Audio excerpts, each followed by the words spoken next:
Hello. Сайн манайхаа. Өглөө өдөр арай бас үчим.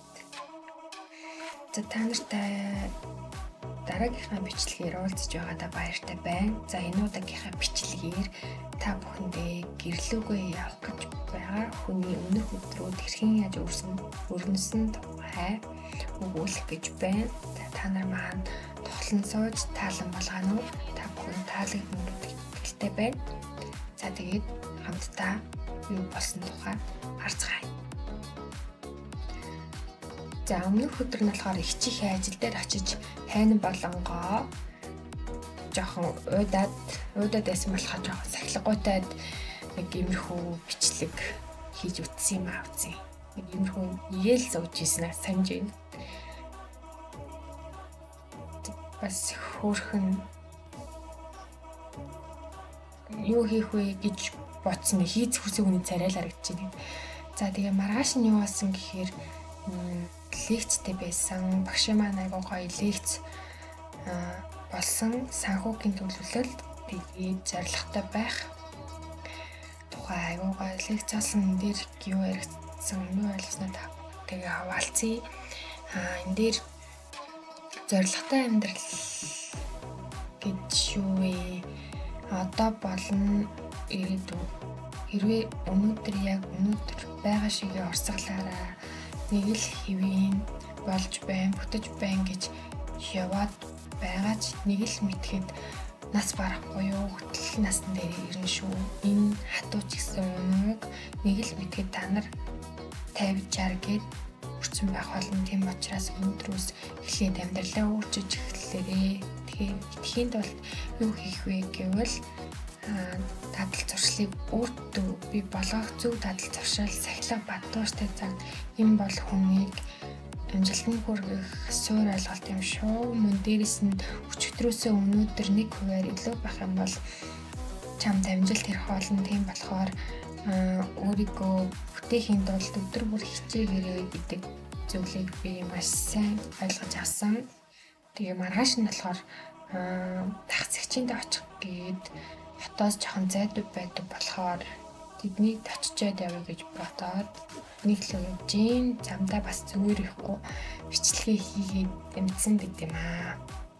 За тэднийд очоод нэг хөөрхөн дүүтэйгээ бичлэг хийсэн яг тэр хэсгийг оруулж амжсангүй. Тэгээ эслэх бичлэг хийгээд амжсан л байгаа юм да.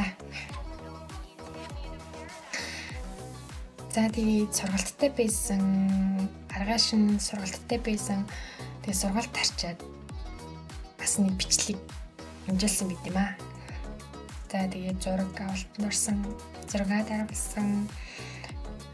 Бас хоёр мундаг хичтэйгээ хамт явж зураг болон бичлэг хийсэн. За тэгээд яг явахын өмнөх өглөө нөгөө байрнаас очиж юм авах хэрэгтэй байсан болохоор тийш нь явсан. Тэгээд ах маань маш их тусалсан. Тэгээд энэ бичлэгээрээ дамжуулаад ах их хоёртаа маш их баярлаа гэдгийг хэлж байна. Маш их баярлаа. За тэгээд төгжрөл дундуйцсан хүний царай бүр маш их төгжрөлтэй байсан. Буцаж ирэх гэж бас хэдэн цаг төгжирсэн шүү. Тэгээ автобусандаа амжсан. Тэгээ юмнуудаа амжиж баглаад тэгээд автобусны бодол дээр ирсэн. Тэгээд дүүнэртэй юм авъя гэж тавьж амжаагүй байсан болохоор автобус арай хөдлөх цаг болоогүй байсан. Тэгээд юм авч амжаагүй уун авъя да гэж өмнөх өдрүүд нь бодсон болохоор яриад авч амжаагүй. Тэгээд дүүнэртэй бэлэг авах гээд намайг нүүлгэсэндээ. Тэгээ яг цагаад болохоор авах юм уу олддгүй юм билээ. Яах вэ гэл зөвдөх бодсон. Тэгээ явсан. Хайж үзсэн. Тэгээ юу авах уу гэл бүгдийг нэгж чаамчаа. Тэгтээ яваа. Дүүнэртэй юм авч амжсан.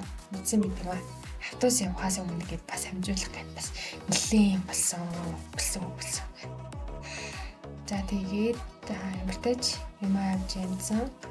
За тэгээд автобусандаа суух гээд одоо ингээд явж гинэ. За дараагийнхаа бичлэгээр уулзъя.